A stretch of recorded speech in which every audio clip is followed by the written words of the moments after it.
study buddies. Let's go. Hey guys, we are so excited to see so many of you being bold, being brave, being persistent, being active, getting involved. And let's see more people come and step forth and start their journeys. We're going to go ahead and respond to James, but don't feel bad if we didn't respond to you. This is for everybody.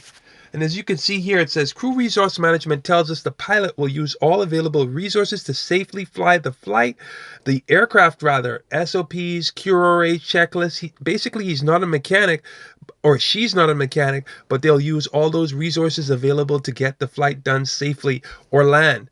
And he was just asking for an example. And so before we do that, we're going to take a look at some stuff. You're going to fly. What are some things you're going to look at? Well, let's go ahead and look at the plan, the plane, the pilot, the passengers, and the programming, since a lot of you guys are looking at the paved checklist. I'm going to do a rocket speed blast review through some of this stuff, but don't worry, it's up to you guys to read it, review it, share it, analyze it, dissect it, and perfect it. So don't worry about it. When you're talking about the plan, we can use an acronym called NW Craft to help us to be prepared for those flights. That's going to be NOTAMs, that's going to be weather, known ATC delays, runway lengths, alternates, fuel requirements, takeoff distances. But there's a lot more about the plan that we can analyze. In addition to that, you have the plane. When you're talking about the plane, you have Arrow, you have Aviate, you have all sorts of stuff that you can consider. But with Arrow, you're looking at the airworthiness, you're looking at the registration, radio operating license, pilot operating handbook, weight and balance. With the Aviate, you're looking at the annual inspection, the VOR inspection, the 100-hour inspection. You're looking at the altimeter, the transponder, the pedostatic system, the ELTs. With the plane, there's other things that you can look at as in addition, like pre-flight. There's other things to consider. With the pilot, do you have your government issued photo ID? Are you current? Are you proficient? Are you familiar with the aircraft? Are you safe to fly? Got illness, medication, stress, alcohol, fatigue, emotion, or eating? You're talking about the passengers. Are they familiar? Do they have fares? Have they flown before? Do they have experience? Did you give them your passenger briefing? Did you manage their expectations? Are you using them as a resource? Which ties to James's question. And with the programming, do you have a GPS? Is it current? Do you have a tablet? Do you have all of those things plugged in? Are you familiar with the equipment that you're using? And so just wanted to throw the 5P model in there. And I want you guys to know that they're just tools. Am I really sitting up there thinking about each P? Probably not, but I'm using it as a tool and a reference to help me to process the information. All right, so let's assume that we just fast forward through all of this. Everything was done, pre-flight, all your checks, and you are up in the air and you're flying. You're flying along, and you have your crew with you. You have your co-pilot, and you have another passenger that's in the back, and they're there. They're all there to help you. You see, he's there. He's taking his notes, and what do you see? Let's take a closer look. Boom. This is what you see. So now, what are you going to do?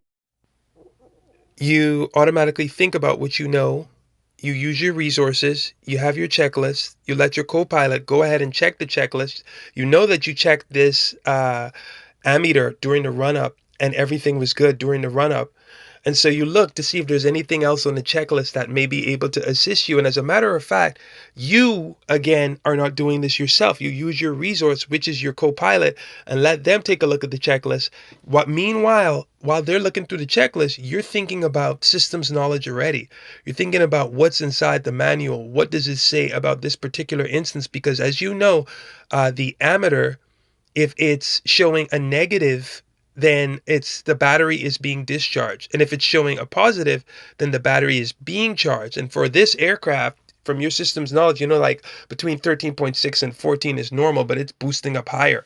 So the passenger in the back that you determined earlier to have a little bit of aviation experience can be used as a resource in dispatch to look through the pilot operating handbook for the Piper Cherokee 140 to determine and verify some of the information that you just looked at or that you just recalled.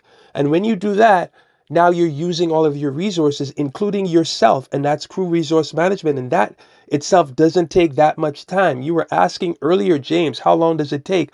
Most incidents or most things that occur in aviation, you actually have a lot more time than people may let on.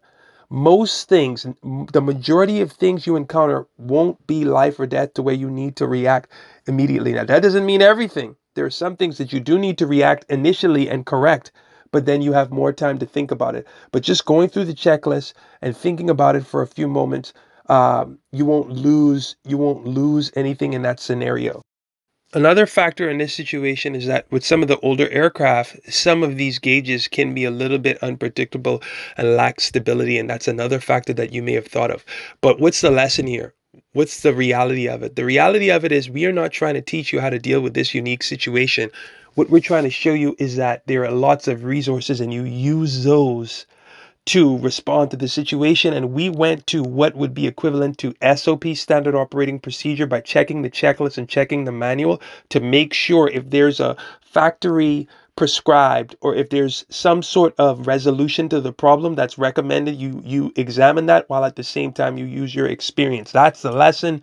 And we were talking about crew resource management from chapter 2 of the pilot handbook of aeronautical knowledge, and we want to focus on knocking those topics out and making sure we master them. That's what the lesson is. Ladies and gents, we are actually out of time. We had two more examples that we were going to use, but this video is taking much longer than I expected. We're in triple overtime. We're going to have to cut it short here.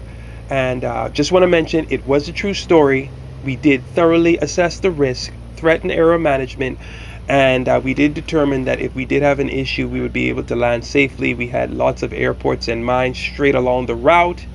And much later on down the road, it was determined that it was a voltage regulator that was a little overcharging, just a little bit. Eventually, it tripped the breaker, and we had issues starting it, but we got it repaired long ago. So, study buddies, you know what to do. Let's go. Let's get it. Let's go.